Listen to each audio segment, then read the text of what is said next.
আসসালামু আলাইকুম। এই যে আমার সকালের নাস্তা রুটি। আমাদের ঘরে তো রুটি ছাড়া সকালে চলেই না, তো প্রয়োজনে না খেয়ে থাকবে তারপরে রুটি। দেখুন কত পাতলা পাতলা রুটি, ছোট ছোট।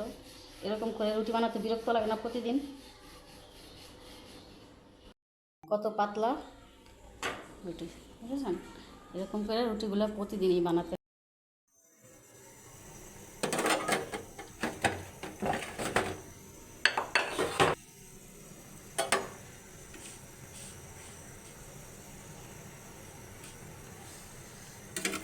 এই গরমে ফ্যান ছাড়া পাকের ঘরে কত কষ্ট করে কাজ করতে হয়, তারপরেও যদি সবাই একটু কাজের ভুল ধরে কীরকম লাগে বলেন?